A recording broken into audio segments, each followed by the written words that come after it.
Today on the Morning Edition, the defense says she took her own life and left her husband making a series of bad decisions. The prosecution says it's murder. The trial of Zarrius Hildabrand will hopefully provide answers to a family still searching for the truth. Plus, baby moose and caribou may have lost their natural parents, but plenty of humans are ready to step in and help them grow at the Alaska Zoo. We'll take a look at the zoo's newest, cutest, fuzzy residents. And later, when you're planning a trip to the mall, do you pack your snorkel and fins? Yeah, me either. But then again, if our mall started boasting these swimming tours in a massive aquarium with sea life, I might consider. We'll show you how they're doing it in Minnesota as the Morning Edition starts now. Good Thursday morning, everyone. I'm guessing that's at the Mall of America there, which ever since I was a little kid, I've always wanted to go to. They have everything there.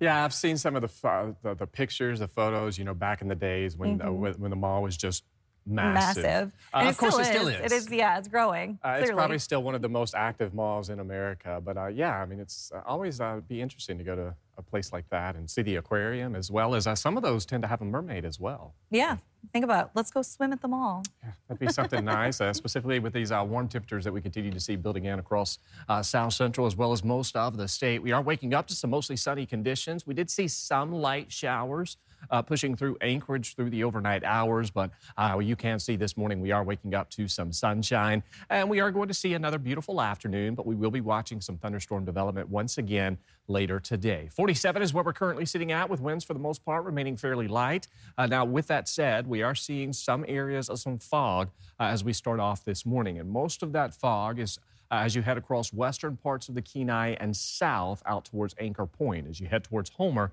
you're actually sitting up under some sunnier skies. But temperatures this morning sitting in the 40s for practically everyone, and some locations still holding on to some rain showers, as well as some of those overcast conditions. Now, when it comes to the light rain, we've got some that's been pushing south of, just away from Talkeetna, Trapper Creek, and we've got some spotty showers over the Chugach Range, but for the most part, we are fairly dry this morning with some sunshine in the forecast. But there is that dense fog advisory until 9 a.m. For western parts of the Kenai. This is for dense fog as low as a quarter of a mile of visibility. In fact, looking out towards Soldotna this morning, you can see the FFA weather cam showing just how reduced that visibility is to start off your Thursday morning. And then as far south as Anchor Point, you can see visibility still greatly reduced as we continue to head through the morning hours. So just be mindful of that, getting on the road. Give yourself plenty of time to get out the door.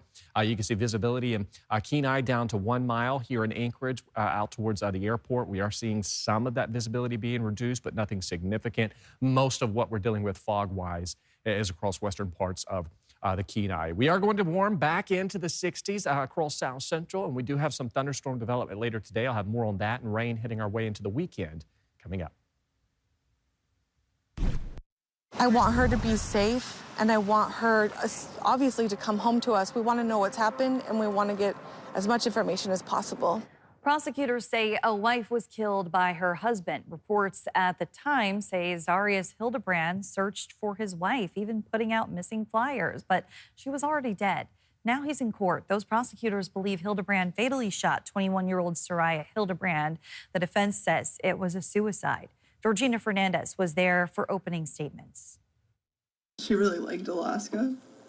She was really excited. She was excited for Zarria's 21st birthday. She was super excited because we were coming up 2 weeks later for my 40th birthday, so we had all these plans. She was doing all this research for things she wanted to do when we were up there. An emotional day in court for loved ones of 21-year-old Alaska National Guard Specialist Zarrius Hildabrand, after prosecutors say her husband, Zarrius Hildabrand, fatally shot her on August 6, 2023, after his 21st birthday celebration. The state says Hildabrand first reported Zarrius missing, telling police she left for work and left her phone at home. But after police investigation, Hildabrand was arrested and charged with murder and tampering with evidence. You'll hear from many witnesses in this case. You'll hear from Meredith Barney, what happened when she spoke with the defendant. You'll hear from Marie Wentz about how it went that night and what she found. And when the defendant asked her before Zarria's body was found, what property should I give to her family? I was thinking her baby blanket from her childhood and her wedding ring. Meanwhile, the defense told jurors Hildabrand woke up to find his wife dead of a self-inflicted gunshot wound, arguing that his actions after Zarrius' death is a result of him making poor decisions. This is about the fear that happens and the choices people make when they're put in unthinkable circumstances.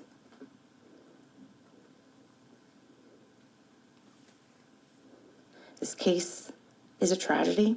It is heartbreaking, but it's not murder. Despite that argument, police dispatch audio played in court captured Hildabrand telling dispatchers that his wife was not suicidal and wasn't struggling with her mental health. Georgina Fernandez, Alaska's news source. The trial is set to resume this morning at 8:30. If you or someone you know is in need of help, call the Suicide and Crisis Lifeline at 988. Additional resources are listed in this story on our website. A new turn in a federal case involving a J-Bear soldier, Seth Herrera, accused of creating child sexual abuse material, has filed notice he plans to change his plea and wants a hearing the week of June 22nd. He has been held since his 2024 indictment. Prosecutors say encrypted apps and AI were used to create images depicting minors. The Army and attorney are not talking. The 11th Airborne Division Public Affairs Office didn't respond when we asked. Herrera's attorney and the U.S. Attorney's Office also declined to talk to us. A man remains in the hospital as Fairbanks police search for a shooting suspect still on the run. Alex Bengal tells us what police say they need from you as this investigation moves forward. On Tuesday evening, Fairbanks police responded to reports of shots fired at the corner of 15th Avenue and Stacia Street. The 41-year-old victim, who had been shot once in his abdomen, received surgery that night, and police say he is in critical but stable condition. Police have released this security footage of the suspect, who appeared to be wearing dark clothing and a hat when the incident occurred. Chief Ron Dupe asks anyone with information about the incident to contact Fairbanks Police. If you know something, give our investigations unit a call. If you live in that area and you have a Ring camera or you have some kind of home security system and it picked up something around that time, give our detectives a call and help us locate this gentleman. The suspect is currently considered armed and dangerous. If you think someone may be involved with the incident, Dupe asks that you contact the police and not approach the suspect yourself. Alex Bengal, Alaska's news source. Recovery may be complete, but questions remain. The National Park Service says Ranger Robin Pendry's body has been recovered and if a formal review is underway. She died June 4th after falling into a crevasse during a climbing patrol near 14,000 feet. Park officials say they won't speculate while the investigation continues. After weeks of scrutiny since his filing, the Dan Sullivan from Petersburg, Alaska, is being investigated by the state. Now he's speaking out. Political reporter Will Courtney has the latest. Lieutenant Governor Nancy Dahlstrom is investigating whether the Petersburg Dan Sullivan running for U.S. Senate with the same name as the U.S. Senator violated his oath when filing for candidacy. But in a letter he sent us, he says he never even received her letter and called the investigation inappropriate. In Sullivan's letter, where he repeatedly misspells the lieutenant governor's name, he says he's not working with Mary Peltola to cause voter confusion, something national Republicans and Senator Dan Sullivan himself have accused him of. Peltola also denies any connection. I've been trying for weeks to speak to the Petersburg Sullivan, but he hasn't returned any of my calls. Live on our website and our mobile app, more about what we know on the candidate's letter. Will Courtney, Alaska's news source. For years, the complaints have been loud. Now they're finally being heard. Tudor Road safety took center stage as the DOT took public comment on what needs to change and why. Joe Allgood was there.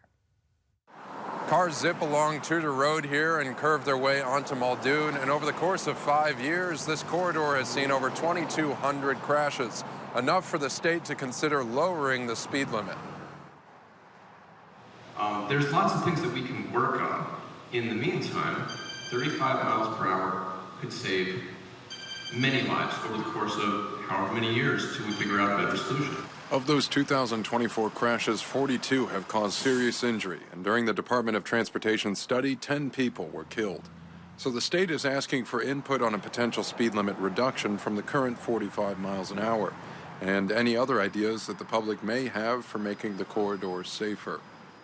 At Wednesday's public hearing, public testimony included people advocating for the speed limit reduction, as well as changes like wider stripes on the road, fewer lanes, a median, and more space for pedestrians and cyclists. In my opinion, lowering speed limits alone will not necessarily prevent pedestrian accidents. Safe transportation systems require responsible behavior from all users. Others said they're okay with the status quo. I think the speeds, it took a long time to get it to move as efficiently as it is. What with the addition of Elmore and Martin Luther King to say leave it. DOT is going to take Wednesday's feedback, compile it, and put it on their website and use it alongside their study to decide whether or not the speed limit reduction is necessary. Joe Allgood, Alaska's news source. Well, if you need a smile this morning, we've got you covered. At the Alaska Zoo, the cuteness is the easy part. The work is constant. 4 orphaned moose calves are now being raised, and a 3-week-old caribou calf is right there with them. Lauren Maxwell looks at what it takes to keep them growing. Check out this baby moose, one of 4 orphaned moose calves who recently arrived at the Alaska Zoo. They're curious about everything. Excuse me, that's not authorized. And excited to enjoy their second breakfast of the day. They have to be kind of taught to drink from a bottle, so it takes a couple of days for them to settle and figure out the routine. But once they're in, they're in. Less than a month old. Okay, don't try this at home. When it comes to meals. And that's it. Once you hear the air. Oh, yep. He's done. These guys are definitely all in. This is moose formula. Maybe that's why the zoo has gone with a food theme for naming orphans this year. For the moose, they've chosen cheese. So we have Havarti, Gouda, Baby Bell, and Velveeta. But these cuties aren't the only ones with cheesy names. So precious. Oh, you're such a cute boy. Are you going to headbutt me? Oh, you got me. There's also a 3-week-old orphan caribou. So it doesn't have a mommy or a daddy. Who goes by the name of Swiss. And like all the other orphans here, he too is an absolute delight. So if you'd like to meet these babies, they are right here at the Alaska Zoo. And if you're lucky, well, you might even get to see them being fed. Lauren Maxwell, Alaska's news source. Lauren tells us the moose calves will be around for several more weeks until they find permanent homes at other zoos. But the baby caribou named Swiss, he's a keeper. Still ahead on the morning edition, the soon-to-be 8th grader just also happens to be Miss Alaska Junior High School America, and she's headed to nationals in a couple of weeks to represent our state. But that's not all. We'll tell you what else she's fighting for when we return. And we are watching some thunderstorm development again later this afternoon across parts of South Central. Widespread rain returns to the region this weekend. I'll have more on that first at sunrise. 4:23 in Anchorage, 5:15 in Bethel. Your full forecast is next.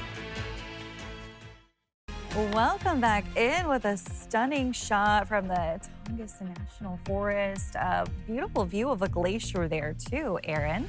Yeah, we are watching some decent conditions as you head out towards southeast. We can't rule out some showers today, but we're largely going to hold off on the heaviest rain until we welcome in the weekend. Now, warmest weather across most of the state will stay with us through Saturday. We've got 60s, 70s, and possibly some 80s into parts of the interior. And we're also going to be continuing to watch out for some of that thunderstorm activity across South Central and then into the interior. The better chance for some thunderstorm development arrives into Friday. Temperatures continue to warm across the state. We're in the 30s, above freezing out towards Utqiagvik, 37 in Kotzebue, 45 degrees in Fairbanks. We do have a few locations sitting in the lower 50s, but as far as the mornings, they have been pleasant. The afternoons continue to warm. About 20 degrees for many areas, but we're fairly quiet across the state this morning. We do have just some spotty showers that are dotting parts of the state, but nothing significant. We are watching our next system, though, that is still in the northern Pacific Ocean. This is our weekend system. It's set to bring widespread rain to parts of South Central. It's also going to bring the return to some widespread activity out towards southeast, where we're expecting very heavy rainfall for Yakutat by Saturday night on into Sunday. So that is our next system that we are going to be watching. As far far as this morning, it is fairly quiet. We do have that fog out towards western parts of the Kenai, so take it easy as you get on the roadways. Give yourself a couple of extra minutes as that visibility is greatly reduced. And then into the afternoon, much like we saw yesterday, we'll see some of those thunderstorms fire out towards the foothills of the Talkeetna Mountains, the Chugach Range, and then across parts of the central Kenai.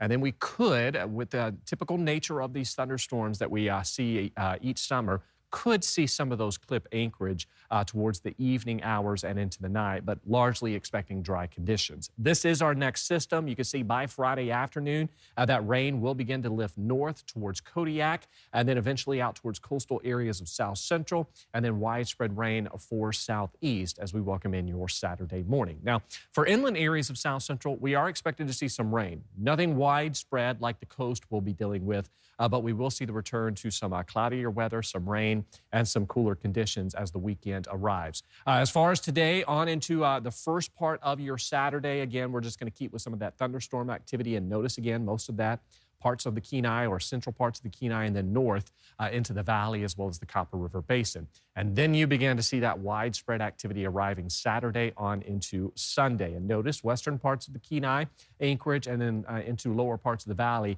will be shielded from most of the heavy rainfall, but we'll still tap into some of that activity. And that will largely arrive Saturday night and then carrying us on through early Monday morning with just some of that spotty to isolated activity into next week. Temperatures continue to warm, though. Some 70s popping up as you head into the interior, 40s, mid to upper 40s as you head out towards Dead Horse. So we are going to continue to see this stretch of warmer weather staying with us. We top out in the 70s for your Friday, and then as we welcome in the weekend into early next week, temperatures drop back down into the mid-60s. She is crowned, dialed in, and headed to nationals. But this Alaska 8th grader is not just chasing a title, she's chasing change for foster kids. Danny Tompkins has the story. For Madeline Gratian, the competition was never really about the crown. It's really about giving back to your community and a sisterhood. The soon-to-be 8th grader is Miss Alaska Junior High School America, and she's using the title to fight for kids in foster care. 2 years ago, we were able to do respite care for a set of twins, and I'm a twin, so it was really special, and I saw all that they were going through. She turned that experience into an initiative that's put a hairbrush in the hands of every foster child in Alaska. So that's why I started my initiative, Building Forever Families, which supports kids in the foster care system. Soon, Madeline heads to Little Rock for the national competition, alongside 6 other Miss Alaska title holders. Practice, practice, practice. Nationals is in 2 weeks from now, so we're really just doing the final touches on my gown, fun fashion, and of course, practicing my interview. Where she hopes to bring home the title. But if I were to win Miss Junior High School America, it would be so amazing to represent America. I would love to travel to all 50 states as Miss Junior High School America because I believe to represent America, you have to really see America. But her dreams don't end in Little Rock. I didn't realize it would look like this, but it's really cool. I really want to be a news reporter when I grow up.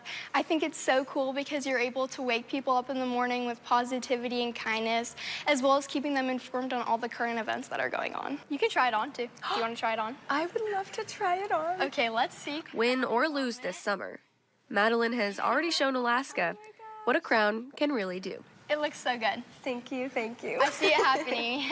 Danny Tompkins, Alaska's news source. Like a true princess. Madeline leaves for nationals in 2 weeks. The national competition takes place in Little Rock, Arkansas from June 27th to July 2nd. We wish her and all of the title holders the best of luck. Well, time is running short. Voting for our Star-Spangled Sing-Off continues until June 12th, which is tomorrow. We have dozens of Alaska singers to choose from. You can vote on your favorite once a day on the KTUU or KTVF websites. We will announce who's headed one step closer to an all-expenses-paid trip to Nashville on June 18th. All aboard, it's starting to look more like summer in Anchorage. Crews are hanging 1,145 flower baskets across Anchorage, most of them downtown, with more spread to Mountain View, fire stations, and other stops. In the lineup, hundreds of lobelias and petunias, including red, white, and blue baskets, marking the nation's 250th. Thanks for listening to our podcast. Click subscribe so you can get the latest podcasts from Alaska's news source automatically. And stay up to date with breaking news and in-depth reporting. Available for free 24/7 with the Alaska's news source app.